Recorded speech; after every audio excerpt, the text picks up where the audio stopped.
Good evening, ladies and gentlemen, and welcome to a very, very special occasion. It is the last briefing room to celebrate the top 6 Bond films in the Hildebrand poll for 2020. So before we get started, everyone's looking, I have to say, very, very smart. So good to see everyone. And I'm going to start by doing some introductions. I'm sure everyone's appeared on this before, but I'm sure people would like a reminder. We're starting off with the fighting pride of North Norfolk. He's happiest in the saddle of a motorised bicycle. Aha! It's Simon Godwin! How are you doing, Simon? Good to see you. Yeah, good to see you too. Next up, our data queen. And I know you really enjoyed the joke last week, Joe, so I've got another one for you. Okay. Did you know that data analysts never die? They just get broken down by age and sex. Oh. Joe Miller, good to see you. Hello. And from our data queen to a fan of Queen. He's a little bit specky. He's certainly a Trekkie. And he lives near a junction which looks like spaghetti. It's Stuart Kershaw. Good to see you. And next up, what can we say about this man? Regular. Our smooth silver fox. Looking particularly smooth tonight. Unlike other silver foxes, you won't find him rooting through your bins. You won't find him biting the heads off chickens or making obscene noises during the night. He only does that when Arsenal lose. So it's twice a week these days. Ian Douglas. Good to see you. And leaving our last guest, it has to be a song. You only live Grice with Matthew to a kill. Very good. Very good. That's original, unique. Thank you. Welcome to the penthouse of the Bond films. It's a very special occasion. We are celebrating our top 6 of our poll, and we will be trying to discuss whether these films we think are about right, whether they're too high. I know that Joe has this week put out on the group the countdown this far. There were a few surprises last time. I think most people thought the Skyfall would be a little bit higher, but it's there in 7th place, which means we have 5 Bond actors in the top 6. And we're starting with our 6th film, and I'm going to ask Matthew, really, to start off by saying whether he thinks this is too high, too low, or about right, because in 6th place, with 87.5 out of 100, is The Living Daylights. Matthew, too high, too low, about right. What do we think? I mean, I'm not a huge fan of this film, but I totally get why it is where it is, because I know that it's got a lot of love, and that Dalton has a lot of love for this film. So I totally appreciate and I totally respect where it is. I'm not one bit surprised. For me, I would have probably added around probably the latter, sort of between 10 and 5, maybe. Probably 8 or 9 place. I just think 6 is a bit too sort of close for me, but I totally get it. I know there's a lot of people out there that love the film, but for me, it's just one of them films that I probably wouldn't go to as often. Yeah, it's a strange thing. I mean, one of the things that's come out of the poll this year is that Licence to Kill has really dropped in popularity, and Living Daylights has gone up quite a lot, which is interesting. I mean, for me, weirdly, and I don't know why, but it always feels like the last of the old Bond films, even though it splits the Daltons. It's got that kind of classic sound. It's quite a romantic film. I think Timothy Dalton's excellent. He looks really great in it. And so for me, I would probably put it, along with Skyfall, as my favourite non-Connery Bond. I really like The Living Daylights. I think it's kind of a sharp film and very much a reboot as well. So I really enjoyed that. But it does feel like they're kind of the last of the classic Bonds. Ian Douglas, probably not enough bikini work in there for you, I would have thought. It's limited in that respect, isn't it? There is a bit at the beginning in the PTS when Dalton lands on that lady's boat. Yeah. So that's enough to keep me happy, obviously. It's it's not one of my favourites. I think it's very good. For me, I put it at around 11th, I think. When I first saw it, I wasn't too sure because he was a real contrast to Roger Moore, who I grew up with and I loved. And I just found Dalton a little bit too gritty, a little bit humorless. But I have to say, he really did a good job of it because, he read the Fleming novels. He looked good. He tried to play the part that Fleming had created, and I think he did that pretty well. I just think it missed a bit of charm. Great introduction to him when we first see him in Gibraltar, and I love that bit where the three agents, are parachuting into Gibraltar from the sky. You've got that great shot there, and then there's a really interesting PTS, a little bit of comedy in there as well, and then you go into the title song, which I think is very good. The soundtrack I really like, a lot of good Pretender stuff in there. It's a good kind of, I think it was Barry's last one, wasn't it? It was very good Barry score. I like Cara Milovia. I think the chemistry she has with Dalton is very good. They're a very convincing couple. And I think certainly I find that I care about them. I like the fact that it's based on one of the short stories. It would have been better if it had been in Berlin, but I'm guessing that wasn't possible. I'm sure they looked into it. But I really like the scenes in Bratislava. It looks Cold War. It has that Cold War feel about it. It's a good film, but it's not quite classic for me. Okay, Stuart, your views on Living Daylights? It's one of my favourites. I think it's of the two Daltons. It's the best one for me. He's got a great score. I think Dalton.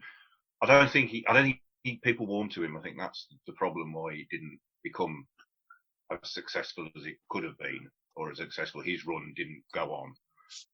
But I just have great memories of seeing it the first time round. The falling out the back of the plane. I just thought that was amazing. My one gripe with it really is that at the end, it's a bit of a sort of anticlimax. The ending's an anticlimax. You've had all that stuff, and then you've got this sort of fight with the toy soldiers. I just find that a little bit that whole section a bit anticlimactic. And Felix is not very good either. Bit pointless. But overall, I think it's one of my favourites. And you think deserves its place in the top 6? Yeah, I think so. Yeah. Mr. Godwin, what do we think? Well, even though I went to see Octopussy and Avtac at the cinema, The Living Daylights was the first film I really remember going to see. Very excited about it, blown away by it, and that's why I've always got, Dalton's always been my man, as it were, my Bond. I never disappointed when I watch it. I love that score, really like the score, and it's the soft reboot that came at a time when it was desperately needed. I think, even though I love Avtac, I know that in contemporary times it was very tired at that point. So I think Living Daylights was just what was needed, and I like it. The action's great, the song's good, but the score is brilliant. John Glenn, he does good action. There's no ifs or buts about it. But I think there's a little bit of a hangover from what would have been, probably not more, but what would have been Brosnan. And I think the humour just falls really flat, which is a shame. But obviously they worked on Dalton's strengths for the next film. But yeah, I really like The Living Daylights. There's a lot of fanboys and fangirls for Dalton, and I think quite rightly so. I think that's a good place, 6th. I think that's deserving. And rounding things up, Joe, what do you think? I'd agree with all those comments. It doesn't quite make the top 6 for me, but I can see why it's there. I think it's a good all-rounder. I think it's a good feel-good film. It's one of those I always enjoy watching. It has got its faults, including, as Ian mentioned, kind of weak villain or villains. But I think it's a really good film. Okay, well, we've had the 6th place film, and Joe, I'm going to ask you again to comment on the film that's 5th. Now, for those of you who've got very, very long memories, we did actually do a poll. This is actually the 6th poll. So we're going back a few years now to the first poll when it was on for Bond fans only. And there were very few people there. I would say probably double figures at low double figures. And this film came top. Now, since then, for whatever reason, it has dropped first into the top 3 and now only just into the top 5. Because in 5th place is Casino Royale,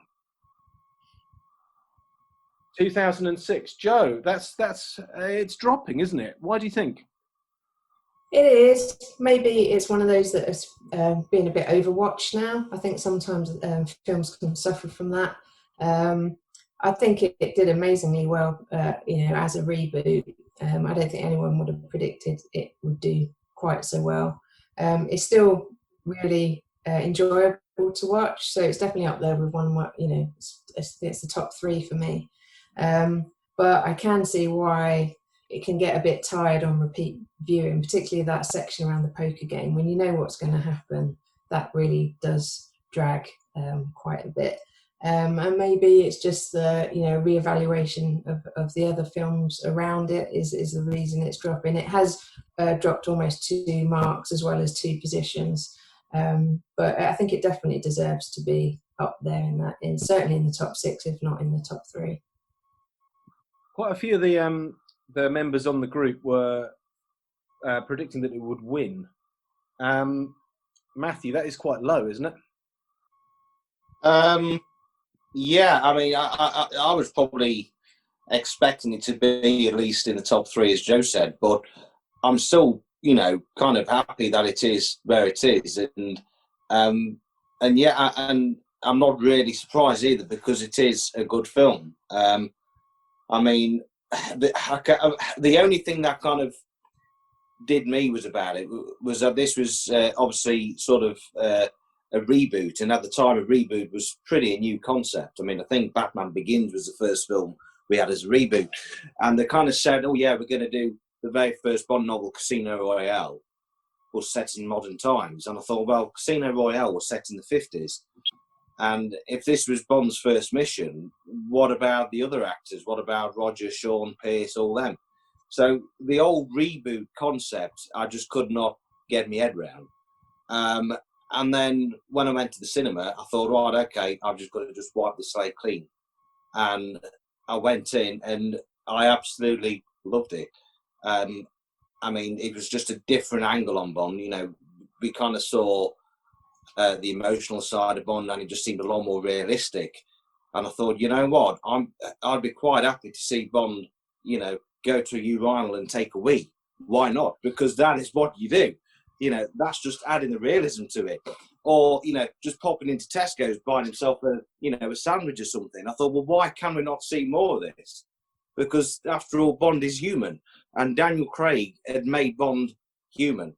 And for me, and Casino Royale, yeah, I think it was what we needed at the time. I mean, if it wasn't for Die Another Day kind of being sort of how it was, I don't think Casino would have been as good.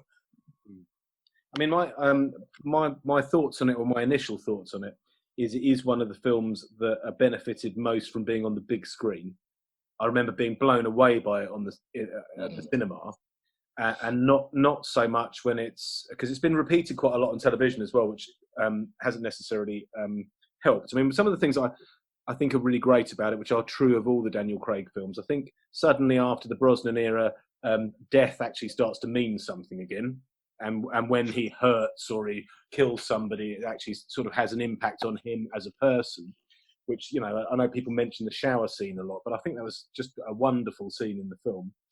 I do think it suffers a little bit now from Texas Hold'em was very, very popular at that point, wasn't it? Mm. I'm not sure that maybe they played a little bit to what was in vogue at that point, and perhaps should have gone with something that was a little bit more classic. And the only thing I do find quite difficult about it reminds me a bit of when I climbed Ben Nevis, where it's a series of summits, and you think you're at the summit, and then there's another summit. and then there's another summit. And it does, to me, it does feel probably 10, 15 minutes too long, if I'm honest. And I'm not sure that, because Daniel Craig's films, correct me if I'm wrong, Joe, I know Skyfall has kind of suffered a bit this year, and Casino Royale has suffered a bit this year, and I'm not sure there's not a little bit of subconscious agony going on in the group that No Time to Die has not appeared, and so our affection for the 4 films before has maybe waned a bit because we're waiting for this film. Ian Douglas, your thoughts on Casino Royale? Yeah, I'm not surprised that it's in the top 5. And to be honest, I would have thought it would be 3 or 4. And I wouldn't be surprised if it had even won it, because I know there's a lot of people who, for them, it is their favourite Bond film. For a lot of people, it's their first Bond film. There's a 4-year gap between the Brosnan era and this. And personally, I think the Brosnan era was pretty weak. So, Craig came back with a cracking film. And although it's gone down, in my estimation, for some reason, I'm not too sure why, but when I first saw it, I was blown away. When I first watched it at the cinema, just the opening scene that was in black and white, seeing Bond earning his 00 status, and just things like the titles and the song, it was just impressive. It was spectacular.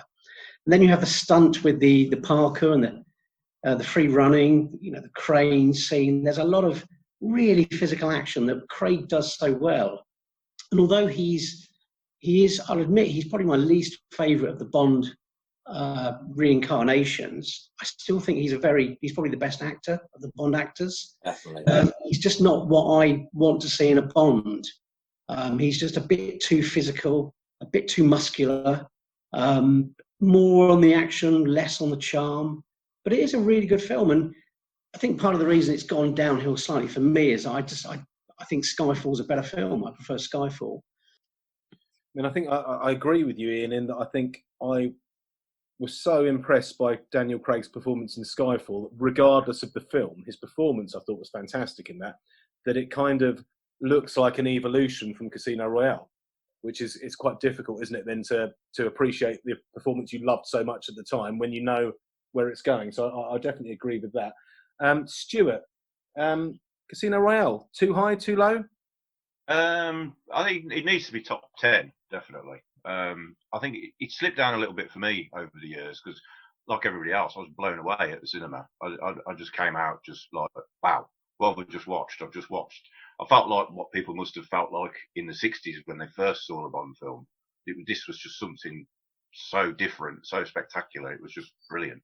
The opening titles, and Daniel must have been under so much pressure, to do something because there was so much of a backlash against him, and they just did it. It was fantastic, But when it was better that first viewing, and at the cinema it was epic. You were just totally in it, and then I've found it a little bit of a struggle over the probably the 3rd or 4th time of watching it. It's sort of, there's a lot of long sequences where not really a lot happens. But overall, I think it is a good film. It's a good part of the series, definitely. All right. Mr. Godwin, you're looking very suave and patient there. What do we think? I'm probably the wrong person to speak to about Casino Royale, only because I'm not a huge fan. I'm not a massive Daniel Craig fan, and I'm not a massive Casino Royale fan. Went to see it at the cinema, enjoyed it. It's a good film. You can't take that away.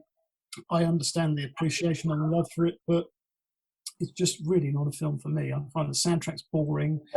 There's, like what you're saying about the summits, there seems to be, the film's ended. Oh, hang on, there's another 15 minutes. Oh, hang on, there's another 5 minutes. And it just seems to go on. And I think as far as Daniel Craig as James Bond, the best was definitely yet to come. I actually prefer Quantum, personally.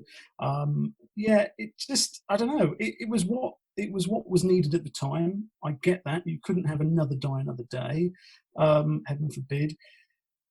And Daniel Craig definitely done a good job. He's just not my cup of tea, and the film just sits mid-league for me personally. That's what I think. Good job bringing the director back. I thought that was great. He should direct every Bond film in my eyes, but of course Campbell keeps saying no. So yeah, good film. What was needed, but just not my cup of tea. Thank you, Simon. And I agree about Quantum. Actually, I think I prefer Quantum as well, which is starting to sort of seep into the group a little bit. I think it's getting more appreciation, which is great. We finished with you on that one, Simon, and we're starting with you on the next one. You know, we brace ourselves. It's been very professional up to this point. You tell me you haven't employed someone there to come up with some sort of resistance to this. Because in fourth place,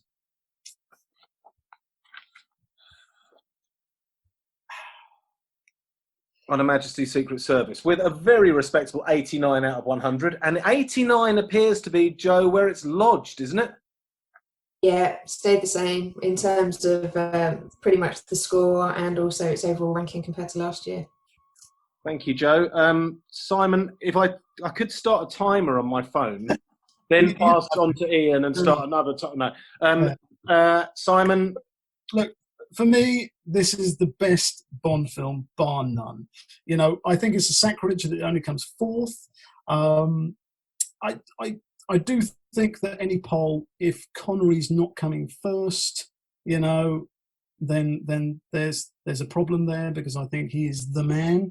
So Majesties will always lose out a little bit because of Lazenby, but I just think it's a really good film. It's a superb score. It's a superb performance.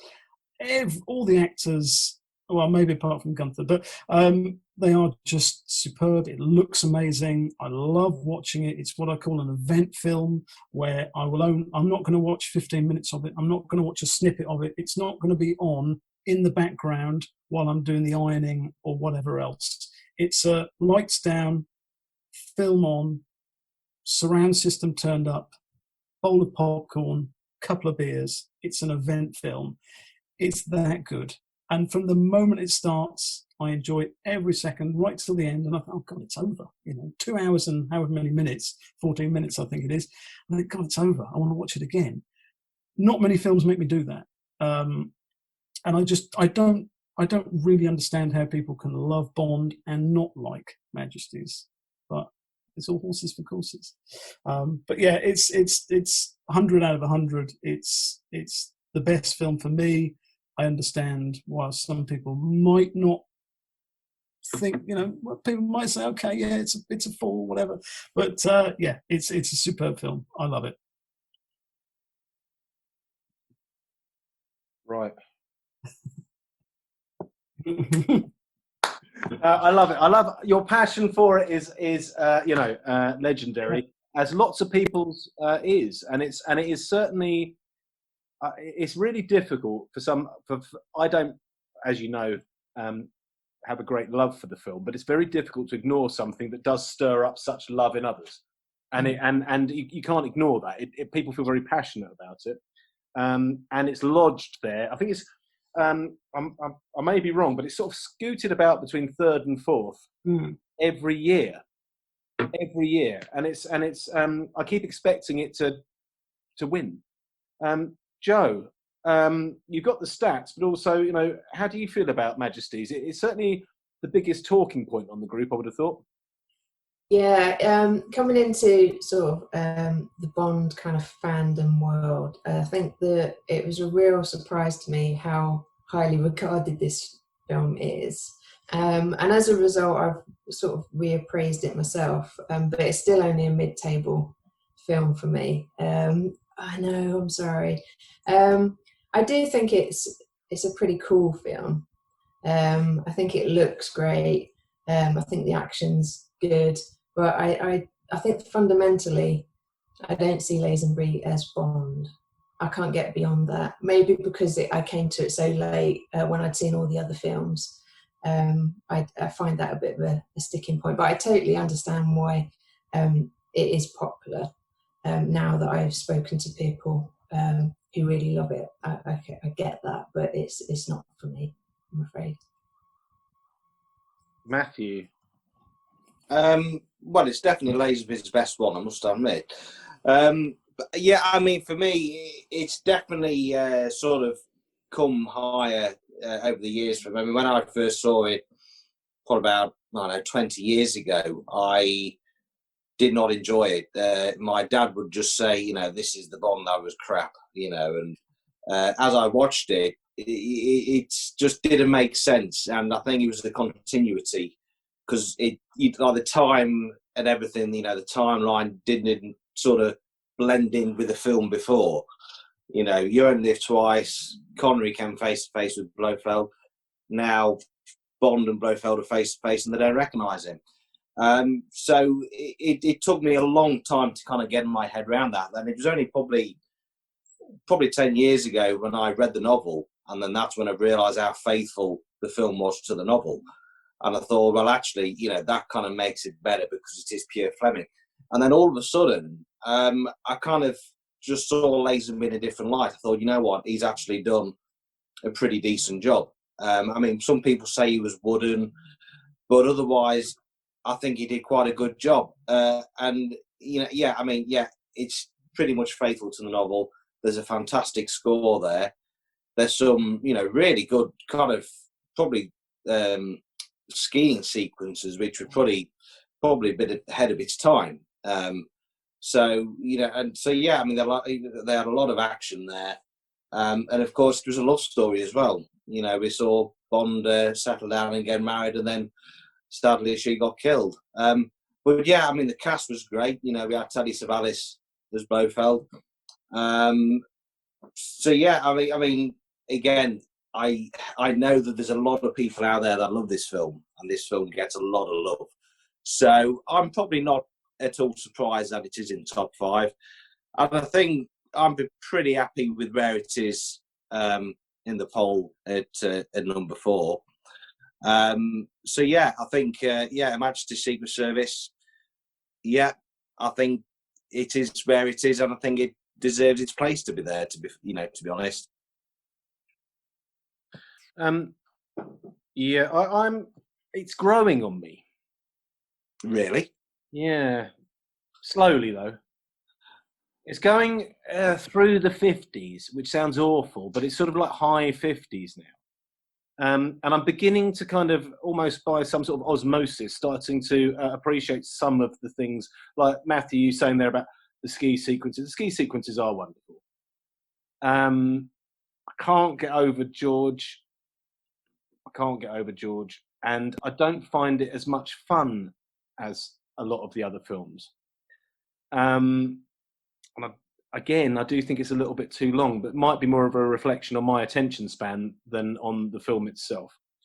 But I've certainly gone beyond the point of wanting to do it down. I know that's damning with faint praise, but I find it really difficult when people love something so much to be the person who just, for whatever reason, becomes the anti-person. That's not how I feel about it at all. And actually, I think it's got that kind of, like all the 60s Bond films, they're kind of like the royal family of Bond. And it's really difficult not to have them up there as being kind of just when Bond wasn't a pastiche of itself. It wasn't trying to send itself up. It wasn't trying to recreate anything. It was original. And I think when you look at those films, Connery films, including You Only Live Twice for me personally, and On Her Majesty's Secret Service, they were made for the time, for the audience at the time, and I think that's a fairly impressive thing. So I'm gradually scoring it a little bit higher. I'm not going to criticise it. I personally think it's a little bit too high, but that's just my personal view. Ian, I'm going to pass over to you because I know you have a great affection for this film. Yeah, indeed. I'm not surprised it's where it's at because it all seems to come fourth. I think you said earlier that it's probably the most talked about Bond film, and I think that's true because it's kind of gained this cult status over the decades, and it's a lot more popular now than it was back then. But the trouble is, as there's a lot of people that love it and it's their favourite film, there's a small section of the Bond kind of family that just don't like it, and I think you said it's George. For a lot of people, they don't see George as a very good actor. I would agree with that, but I think he makes up for his shortcomings. Although he clearly wasn't a trained actor, he was a model. he makes up for it with his kind of physical presence, his charm, his charisma. He adds so much to the role that was unexpected from someone who'd never acted before. So I think he did a really good job. And I think he was helped by the fact that he had a great director in Peter Hunt. A wonderful story, one of the best books, in my opinion. I think of the books, this and From Russia with Love are the best. Dinah Rigg, obviously a very strong actress supporting him. Telly Savalas. And I think it's, I would say, probably the most exciting of the Bond films for me. And it comes either sort of joint top or just below at second for me. So I think I scored it 99. So that kind of says how much I love it. I think it's strong throughout. And although it's a long film, I don't think it feels like it. I mean, I saw it at the age of 7. It was the first Bond film I ever saw. And I don't think I ever got bored of it. It just probably didn't understand half of what was going on, especially with all the Angels of Death. But I loved it, absolutely loved it. And although over the years I found myself loving the other films more, like the Connery films and the Roger Moore films, over time it's kind of moved back up in my estimation. It has one of the best, I would say probably the best soundtrack of all. Yeah, and I think, you know, despite any shortcomings with George, I think it's just a very exciting film. I love the safe cracking scene, the stock car chase, the skiing, the bullfight. There's so much in there. There's so much put in there. And I can't really fault it. The only thing I would say is obviously George isn't as strong as the other Bond actors, but I think he makes up for it. And everyone else kind of makes up for it along with him. So in my personal view, it should be higher, but I'm not surprised it's not. Do you think it's simply the timing? Because I don't think, when I watch it now, if you took it as a one-off film, which actually you can take it as a one-off film relatively easily, it's not an awful performance by George Lazenby. And that's kind of, my problem is I love Sean Connery. That's my problem, is watching that, is that it follows straight on. And for me, and I'll pass on to Stuart in a minute, it would be a bit like someone else joining the Beatles out of nowhere. That is kind of like, it would be such a weird thing to happen from such an iconic period of time. That after that series of 5 films where Spy Mania has gone absolutely bananas, and, you know, those films are the most successful films, certainly that Britain's produced in a very long time. And suddenly there's a new face, and not just a new face, but a completely unknown face in the way that Roger Moore then wasn't. So I'm not sure whether the film will quite often come out as people's favourite, and yet the same people will still vote George Lazenby as the worst James Bond. So to still be that loved when you've got the actor in it as relatively unloved, I'm not saying that he's not, but relatively unloved, is quite an accomplishment for the film itself, isn't it? Stuart, your views on Majesties? I think it's an odd one. I think if we were able to do this poll in, say, the early 80s or the late 70s, it'd be at the bottom. I just remember it being talked about. Oh no, don't want to see that one. It's rubbish. That one is.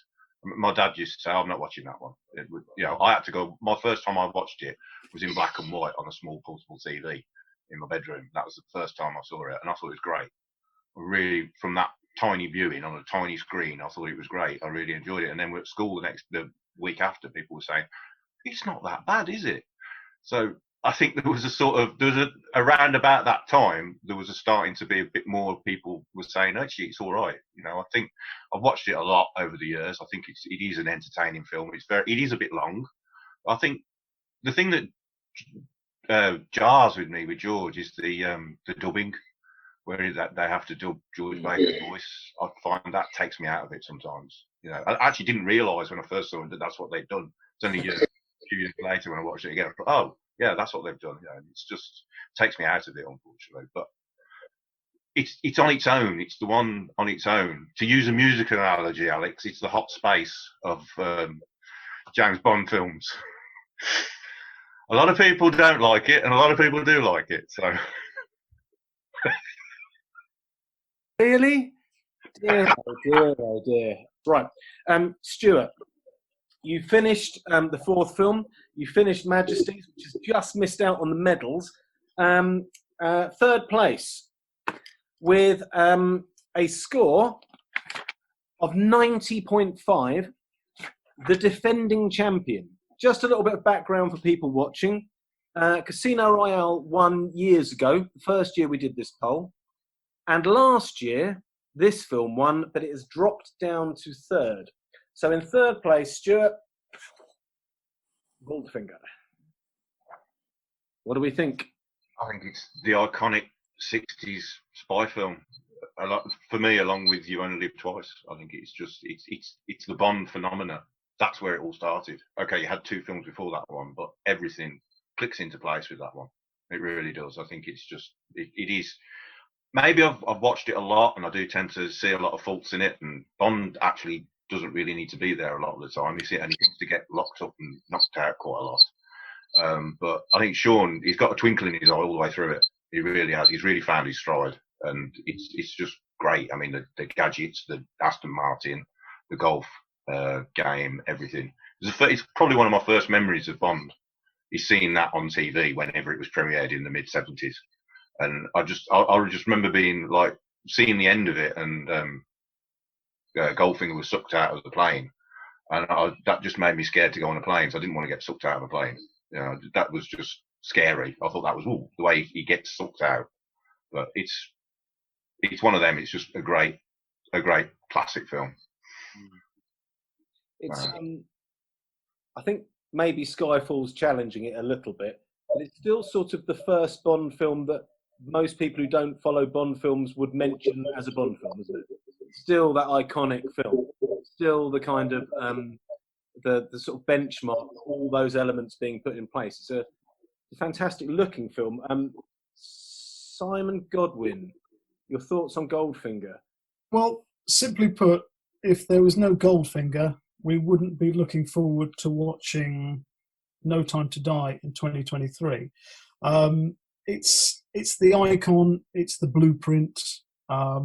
It's just an amazing film. It really is. It's nice one, mate. 2023. I like it. yeah, well, if we're lucky.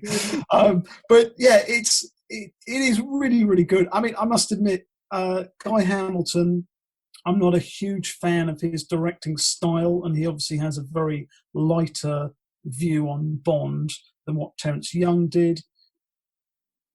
The gritty revenge thriller, mate. Don't forget that. Well, yeah. Never forget it. Yeah. Anyway. Yeah, I mean, of course, the whole film, even though he's really just a bystander in a lot of the film, but the film, you know, really does revolve around Connery being absolutely superb as Bond. You know, and I know a lot of people say, well, he doesn't do much in the film, and he gets the sisters killed and all this. That's true, but this is not a film to be taken too seriously. And I like a bit of that from time to time. You know, you don't want a serious film every time. You can't have a From Russia with Love 25 times. It's just not going to work. And I think you need a Goldfinger put in there. And timing is everything. And 1964, really the birth of the 60s. You know, the 60s didn't start in 1960. It started in 64. And to have this bold, larger-than-life, iconic character, you know, almost like a comic strip, it was just fantastic. And I'll never not enjoy watching Goldfinger. It's just great, isn't it? It's all, you know, it's very two-dimensional, you know, but does that matter? No, it doesn't. You know, otherwise nobody would go and see You Only Live Twice or A View to a Kill. You know, you need these films in there. You need the films in the series. And it's just iconic. There's no other word for it. You know, it's a great score. It's a great performance. It's a great film. You know, it trots along really nicely. It's got a great ending. Pre-title sequence is just, you know, blows your mind. Yeah, I love it. It's a great film. It should be, if it's not first, second, third is fine, you know, but it's got to be top 3. It has to be top 3. Yeah. No, I agree. I had the great pleasure of watching Catch Me If You Can yesterday, which I haven't seen in ages. And Up It pops in that. Up It pops in that. He gets the suit, he gets the car, and that was brilliant. It was brilliant to see, and I kind of thought, oh yeah, I forgot about that. And it's still now, you know, all these years later, it is still the iconic James Bond film. Joe, thoughts on Goldfinger? I definitely think it deserves to be in the top 3. I've probably watched it too much, so it doesn't even make the top 10 for me now. And I think when Simon said that it was kind of 2D, I think it is a bit Bond by numbers, to a point where I don't know, it's just a bit too formulaic maybe when you've seen it so much. But I love it because it has all those ingredients that it does set the standard. It creates the formula. Each individual element is so strong, like the villain, the car. Honor Blackman's fantastic. So, but as a whole, I wouldn't say I find it hard to watch, because you can't find Goldfinger hard to watch, but there's just other films that I go to more often. I think it is just a product of having watched it too much, but it definitely deserves to be in the top 3. I think, I mean, the formula thing's difficult as well, isn't it? Because it sort of set the formula that so many other Bond films followed, and it suffers as a result because you kind of know what to expect because it's in its most basic form. Mm. You know, difficult. But I agree with you. Matthew, Goldfinger. Yeah, I mean, I'm not surprised that it is where it is. You've said it. It is a classic without a doubt. You've got, the classic Golden Girl sequence. You've got the car. You've got a classic, memorable villain and memorable henchman. A memorable title song. So yeah, I think Goldfinger. It's definitely up there. I mean, we've kind of said it that when you sort of, for example, watch From Russia with Love, and then you watch Goldfinger, it kind of feels like there's like 10 years between them two films because of the style and the direction, even though it's a year after.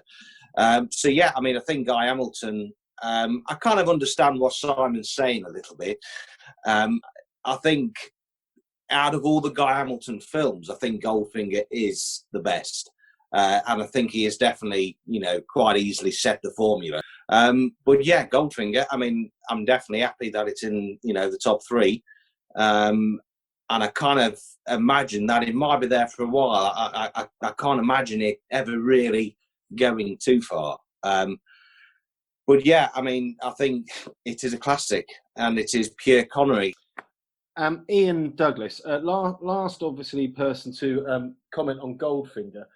Over the years of the poll, 6 years of the poll, you've sort of got 6 out of 7 films are lodged there in the top. There is definitely a pattern, and Goldfinger is there. And I know you'll probably want to talk about Goldfinger in general, but it's a shame in a way, isn't it, that there's not other films sort of breaking into that group, because they're fairly much lodged there, aren't they? Yeah, absolutely. I mean, I did a prediction of what I thought the top 6 would be, and I had this down as second, and it all seems to come top 3 for other reasons that we've already discussed. It is the one that gets described as iconic. It's the one that's set the formula, so it's not too surprising. I would love to see a few more sort of break into that top 5, but for some reason that doesn't seem very likely at the moment. It's so consistent over the years that this small group of films are generally seen as the best Bond films. There's not much I can really add to what people have said about Goldfinger. I mean, I particularly love the Into Miami sequence, where you've got that great tune, you've got the aerial shot, the guy diving off the diving board. All of that is great fun, and the golf match I think is superb. The travelling through the Alps. There's so much to love about it. You've got the sacrificial lambs. You've got this unique, very odd henchman. You've got a very strong villain. There's nothing that's weak about it. It's a very solid, consistent film. Lots of humour. The only weak point for me, I'd say, is Felix. Yet again, they've not got a great Felix, but often underwritten as well. But yeah, it is a classic Bond film. I've seen it at on the big screen in the last couple of years, and you think, wow, imagine seeing this at the time, how impressive it would have been. But yeah, it just kind of set the template for the films that followed, and quite rightly, it's seen as a Connery classic. I personally probably enjoy Thunderball and You Only Live Twice more now because I just find them a bit more entertaining. I've not seen them so many times, perhaps. So yeah, can't fault it. It's a classic Bond. Can't argue with it. Thank you, Ian. Now, before we go on to the second film, or the film that's finished in second place, it is worth noting that 4 out of the 5 films that have made the biggest leap this year, that are more popular this year, by a lot, actually, are Roger Moore films. So I have to say that when we've been sort of discussing what may be in the positions in the top 6, I know from the conversation going around in amongst this group, the affection for the film that has narrowly, very narrowly, missed out on the top spot. And I'm delighted to say that the film that has really climbed this year and is really clearly now vying for the top spot, which is absolutely fantastic, in second place is The Spy Who Loved Me, with a score of 91 out of 100, which is testament to what a brilliant film it is. And I don't think it would be right to start with anyone other than Ian Douglas. Thank you. Spy Who Loved Me. Thank you. Yes, I've probably bored on about this so many times, but it is my favourite Bond film. It's slightly ahead of Majesty's for me. I think I scored this 100 and I gave Majesty's 99. I mean, there's very little between the two of them. I love them both. But this, since I first saw it at the cinema, has been one of my favourite films of all time. And I love Roger Moore in it. I mean, I liked Roger Moore in the first 2 films. I thought he was great. But this is the film where he really kind of cemented the role. He looked good. He looked confident. He looked happy in himself. He'd found the right kind of his version of Bond.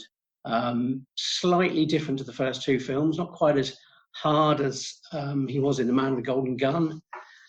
Bit more experienced. I think. And the odd thing about it is that it's not based on a Fleming novel, because I generally like the ones that are based on Fleming novels more. But this was obviously Christopher Woods wrote the novelisation for it. It's nothing to do with the original Fleming story, of course, which is very different for obviously very kind of legal reasons why they couldn't use that. But I really like this story. And I think everything seems to click into place with Roger Moore. He has great chemistry with Triple X. There's a great relationship between the two of them where it starts off quite competitively. You know, the Russian versus the Brit. It's a very spiky relationship. They're kind of playing off against each other the whole time. It's all about one-upmanship. But of course, they fall in love. And then that all changes until she discovers that he killed her lover. Then it goes in a different direction. And then, of course, by the end, it's all a very happy ending, and he's keeping the British end up, and it's all very humorous, and everyone loves it. But there's so much to it. It's beautifully directed. Again, it's a Lewis Gilbert film. I love the Lewis Gilbert films. It's just everything works. Like the PTS, you know, the little quip about, you know, so does England. You know, it's love skiing. You know, he shoots these guys. He jumps off a cliff. He parachutes. The Union Jack parachute comes up. Everyone in the cinema cheered at the time. And then you go into one of the strongest theme songs and very strong titles as well. Perhaps maybe Alan Partridge has made it slightly more iconic than it should be, but it's a great title sequence. And all the way through, you've got great locations. You've got great characters in it. I mean, Jaws he's up there with Oddjob as, you know, one of the greatest henchmen of all time. You've got Naomi as this beautiful femme fatale who's flirting with Roger Moore. She's trying to kill him. Great kind of chemistry there. And then you've got the bit where Roger Moore's in the speedboat with Naomi and Triple X, and you know, you can see Triple X getting a bit jealous about Naomi, and Roger Moore's obviously keen. Stromberg, a lot of people don't like him because he's seen as a bit dull, but I think he's quite good. He's quite an understated villain, and in that respect, quite a realistic villain, really. Similar to, say, Green in Quantum of Solace. You know, not all villains have to be caricatures. You know, it's nice to have a bit of variety there, and I think Stromberg's a pretty good villain. He's sinister. I've seen him act in other stuff, and he's very good. So all the way through, it's solid, and you've got this. I mean, that chase with Naomi and Bond's in the Lotus, and she's in the helicopter. The Lotus goes into the water. I love everything about that. It's one of my favourite sequences in the whole series. And then you've got this great set. You've got great sets throughout. Big action finale, and then slightly jokey ending. It's just perfect in my view. It's 100 out of 100. It's lovely to hear you talk about that film like that. It Thank really you. is. And you mentioned, I know you mentioned about the Kobe doc scene last week. I think it might have been the week before. Yeah. And I loved with the parachute the wait. It takes a lot of courage just to wait and wait and wait and then do it. It goes on forever, doesn't it? You start to get impatient. You start to worry about it. That's the thing. It's that, and you know it's going to happen. Yeah, and the same as the Kobe doc thing, where it's like it invites you to see the vulnerability. Yeah. But celebrate. I love it. I absolutely love that. Stuart, your views on The Spy Who Loved Me? Well, similar to what Simon said about Goldfinger, I think it's the reason we're all here.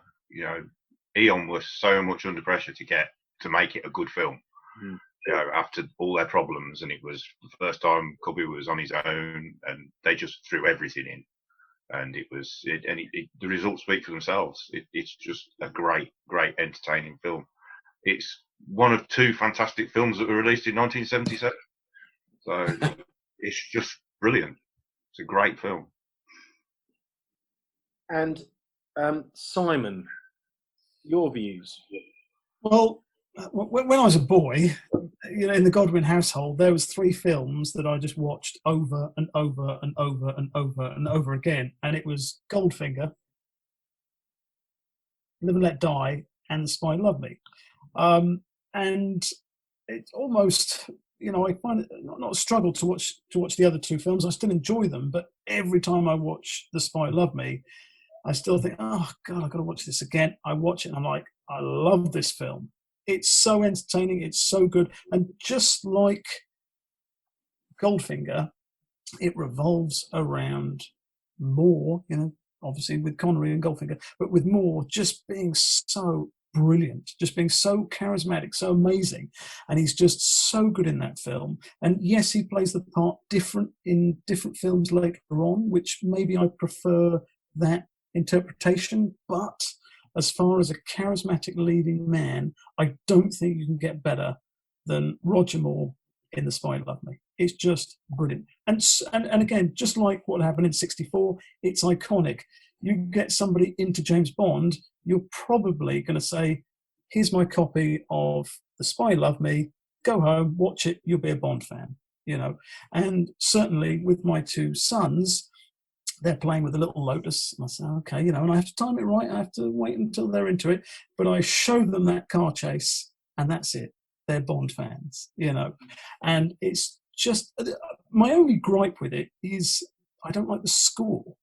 I think the score's just all over the place. It's not, I can see why Hamlish didn't come back, wasn't invited back, but that's a minor gripe. But I just love the action. I love that, it's a great paced film, a great crescendo at the end. It's just really, really good. And it deserves, a bit like Goldfinger, it deserves its top 3 spot. And as a film, it's definitely better than Goldfinger, maybe not quite as iconic. And with that in mind, they say, oh, lightning never strikes twice. Well, it does with The Spy Who Loved Me. It's as good as Goldfinger. To me, it's as iconic, but I understand in a pop culture world, it's not. But it's still, it's just a great film. On its own, it's a great film. As a Bond film, it's a magnificent film. So. Joe, you love this film, don't you? I love it. It's my number 1 film. So I just love this film to win one day, and I'm so pleased it's gone up nearly 7 marks, and it's gone up 5 places in 1 year. So I've got a bit of a theory that the films that have climbed the most in terms of the score are really feel-good films, and maybe that's just what we need this year. So I'm really pleased about that. I think everyone else has covered all the points I'd make about kind of why I love this, why I love me. But in particular, it's that scene where they're in the container, the ship with the subs, and they're doing the assault on the control room. For me, that is just brilliant. Typical Bond. It's so exciting. The bit prior to that, where he's having to disarm the nuclear warhead to get the detonator, it's just so thrilling, so exciting. And the set design in that film, and particularly those scenes, are just top notch. And the whole film, I never get bored of watching it. I know I said I've overwatched Goldfinger, but I don't think I could ever overwatch The Spy Who Loved Me. It's just pure classic Bond. Matthew. Yeah, I mean, I'm pretty much with Joe there. I am absolutely delighted that it has moved drastically and it is in second place, because personally I was probably expecting it to be within the top 10, but certainly not in the top 5. But yeah, I mean, it's a classic without a doubt. You know, you've got a memorable pre-titles, fantastic, you know, memorable theme song. You've got Jaws, you've got the Lotus Esprit, you know, the underwater sequence, you've got an iconic villain's lair. It's just got everything that ticks a classic, you know, everything that ticks the criteria to be a classic Bond film. I think Live and Let Die, The Spy Who Loved Me, and Moonraker is certainly Roger Moore's sort of most memorable Bond films. But yeah, I mean, it's a classic, and it's just an enjoyable romp. It's very much like Moonraker in the sense that you don't take it too seriously, and you just got to just enjoy the ride. You know, but yeah, I mean, it's just, you know, for me, I'm just so pleased that it's probably, you know, kind of been a lot more appreciated this year than it has ever been in the past. I think I'd echo most people's views, really. It's a film that you can really feel a great deal of affection for. I think it is a very, very lovable film. I really do. And I think Roger Moore in it is charming. And yet there are moments where he still shows he's got grit. He still shows that he is James Bond. And I just think it's one of those things, you know, it's my favourite. And, you know, people will probably have deduced what is number one by now, but I prefer the train fight in this one. I think the fight with Jaws is absolutely fantastic just because of the contrast between the two. And I think the opening title sequences are probably the best in any Bond film. I think the parachute jump is the most iconic point of any Bond film. And possibly it's as high this year because people needed to watch that. Possibly. Simple as that. Just possibly, yeah. I don't know. But it's just a very lovable film. And Roger Moore, I think, is just brilliant in it. Absolutely brilliant in it. So I'm very glad, as everyone else is, that it's reached number 2. And I hope maybe in the future that it tops the poll at some point. So we come to number 1, which in 6 years of the poll, this film has been number 1 4 times. I would be lying if I didn't say that this year, more than any other year, I am very delighted that it is number 1. And the number 1 film that has been voted for by Hildebrand this year is From Russia with Love. And one of, weirdly, I never know how this happens. Each year this happens. I never really know why, because it doesn't get talked about like the other films. It barely gets mentioned like the other films. It's an institution, I think. And when I look down the top 6, you see 4 films that could be called realistically a reboot in one way, shape or form, and 1 film in Goldfinger that is this big iconic move forward, and 1 film that's really quite a small Bond film by comparison in terms of budget and scope, and yet a very simple espionage thriller has managed to once again top the poll after that many years. Personally, I'm delighted as a kind of a bit of honouring Sean Connery, which I think this year is fantastic. But because somehow this film is held in great affection by our group, I'm very happy with that. I think it's got some of the early elements of the films are there in terms of what comes later, but it's still got a little bit of that kind of real early 60s charm of Dr. No, a fantastic performance from Connery, and for me, some really, really iconic moments. So From Russia with Love is number one. Ian Douglas, what do we think? It's just pure class all the way through, isn't it? It's, as you say, it's low budget, but it's based on one of the better. I'd say this and Majesties are the two best Fleming books, and it follows that pretty closely. Connery looks great. I mean, the one thing I think is a bit sad about it is the fact that the best film is like the second film out of 27 odd films. So it feels like the Bond series kind of peaked very early and has been trying to catch up ever since. Although I love all the films, this does really stand out as absolute class. It's got a great theme tune, although the song is used at the end rather than the beginning. Really strong cast. The characters are amazing, and you can't imagine anyone else being cast in those roles. Red Grant, Rosa Klebb, superb, absolutely superb. Kerim Bey is a great character. He's one of the best allies, up there with Draco, Columbo, all those favourites. Some people say it's not as exciting as some, or as quite as entertaining, but I'd say it is. It's kind of like the Bond film that Hitchcock could have directed. And that kind of relationship with the whole Cold War just adds so much to it. So yeah, I'm not surprised. I think it deserves to be number one. It comes in at third for me, but it's the one that everyone seems to, well, not everyone, but most people seem to acknowledge its kind of superiority over a lot of the other films. So yeah, fully deserved.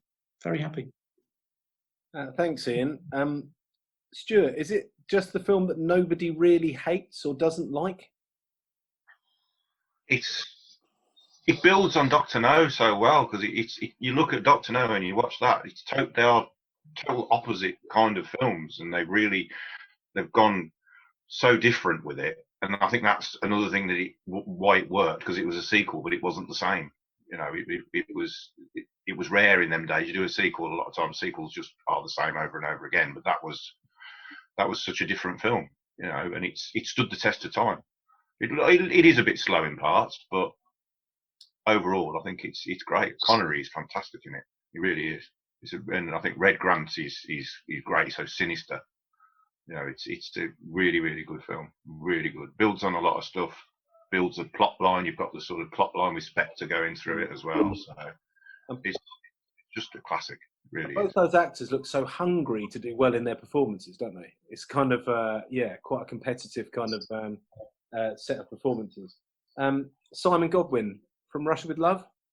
Pre-Formula Bond. It's a great film. It is a great film, and Connery is just superb in it, as always. Well, certainly in the 60s anyway.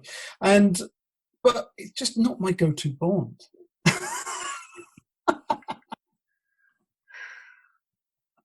Anyway, it's just not my go-to Bond film. It's not a film I'm going to put on and watch a little bit of. It's not a film it's not an event film for me. I do really like it. I do enjoy it. I watched it as a kid and loved it as a kid. But I don't know, it's more sort of 10th, 12th place for me personally. I think it feels like a very old film. And I think it's weird, because I find with Dr. No and From Russia with Love that Connery seems so contemporary, where the film around him seems so old-fashioned. But I guess that's why he was so, landmark of his time. But it's a very good film. There's a lot going for it. It feels just very old. And there's just films that I would rather watch. So it's probably not. I'm probably not the one to to ask about defending its its position as number one. I do think that the character of Red Grant, is superb, and that really helps that film. Shaw is just such a great actor, and I really love what he did. And I don't know why, but every time I watch it, I always think you could probably swap Connery and Shaw around and still have a great film. I know that sounds crazy, but every time I watch the film, I think that. But yeah, for me, it's sort of 10th to 12th. It's just a film that I don't watch that often. It's not a go-to film. There's definitely many other films that I'd rather watch. I get your point about him seeming like a sort of contemporary actor in an older film. Very similar to Steve McQueen in The Great Escape, weirdly. Yeah. Where it just seems like someone taken from a different era and plopped into that film. Fantastic, but quite disorientating. Joe, From Russia with Love. Yeah, kind of with Simon. It's not one of my go-to films. Who voted for this film? God. Yeah, I can see why it does well. It's quite sensible. It's quite a small film. It's quite quiet. It's a bit slow. It's a proper spy thriller. So for me, it's a bit on its own in that sense with the rest of the Bond genre. It's a bit like a single malt. You'd enjoy it in moderation and you'd go to it from time to time, but you wouldn't have a big night out on a single malt. I don't know, maybe you would. Ian, do you remember my Christmas party last year? I do very well. Yes. Yeah, was that a single malt? Yeah, I don't know much about whiskey, but we drank a lot that night. But it's a quality film. You can't deny it's a quality film, and Connery is fantastic. But it just doesn't have the thrills and the silliness that I like in my Bond films. But Can I ask you? Do you think that if you were kind of joining a Bond group, you would think you should vote for From Russia with Love and maybe Majesties?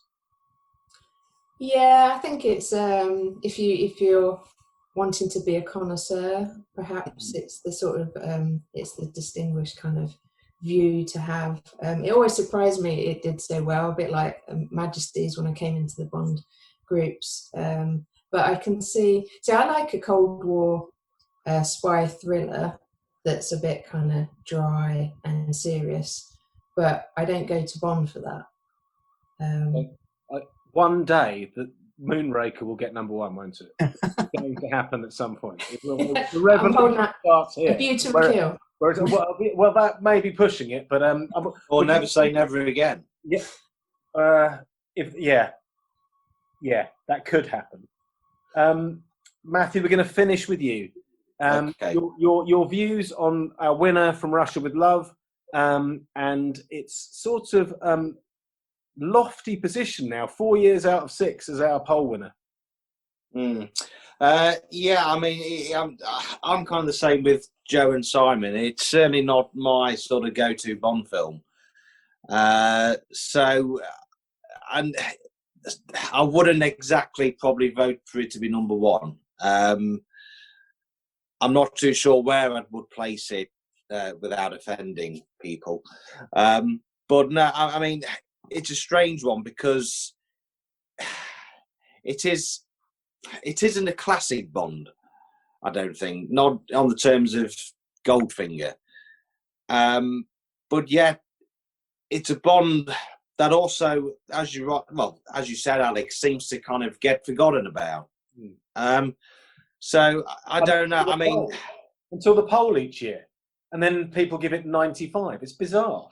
Yeah, it's strange, and I don't know. I mean, it's been a while since I've seen it, but I mean, as Simon said, I think Robert Shaw's fantastic, and that train scene's pretty brutal. Yeah, I mean, especially for 1963, I think that's quite a brutal. Especially with the garroting and all that.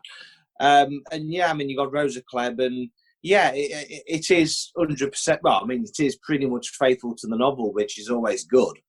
But yeah, it's definitely a strange one because it's such a huge sort of contrast. I mean, what I said with Goldfinger, it kind of feels like it's more of a 1950s film than, you know, a 63 film. And yeah, I mean, it is definitely an Hitchcockian kind of vibe. And I think a lot of people have kind of said that North by Northwest was sort of the forerunner to Bond. And obviously the helicopter sequence in From Russia with Love was inspired by the plane sequence in North by Northwest. So, yeah, I mean, I think if Hitchcock had directed the film, I don't think it would have been any different. But yeah, I mean, it's definitely a typical Cold War thriller. But yeah, I think for me, I would have probably, I don't know, probably 13th or 14th place maybe for me. I don't know. It is weird, isn't it? Because it's a film you can really appreciate as being a really high quality film. Yeah. I'm not sure I love it. I love The Spy Who Loved Me. And I really respect From Russia with Love, and I can appreciate how brilliant it is. But if there was one film that someone said you'd prefer to keep and watch in the future and never see the other one again, this is awful. And I love Sean Connery. I'd pick The Spy Who Loved Me. Okay, I think we've been incredibly professional this evening. What a fantastic, and very in-depth effort we've done tonight. So we have our countdown. Joe, I haven't forgotten. In 6th place, we have The Living Daylights. In 5th, we have Casino Royale. In 4th, On Her Majesty's Secret Service. In 3rd, Goldfinger. In 2nd, The Spy Who Loved Me. And the winner this year is, at the end of the Hildebrand Festival of Bond, congratulations to From Russia with Love. Thanks to all of you for joining me on what is the last briefing room of the year. A very stressful year that has actually, I think it's been quite good doing this 10 times during the year to keep us all a little bit sane. You all look very smart, and I will see you hopefully on one of these in the future, and we can discuss all things Bond then. So thank you, Stuart. Thank you, Simon. Thank you, Joe. Thank you, Ian. Thank you, Matthew, and thank you for doing that one-off as well. Good man. That's okay. Anytime. And I'll finish by saying Happy Christmas and have a brilliant New Year. Yep. Happy You Christmas. too. See you later. Merry Christmas. Bye-bye. Bye.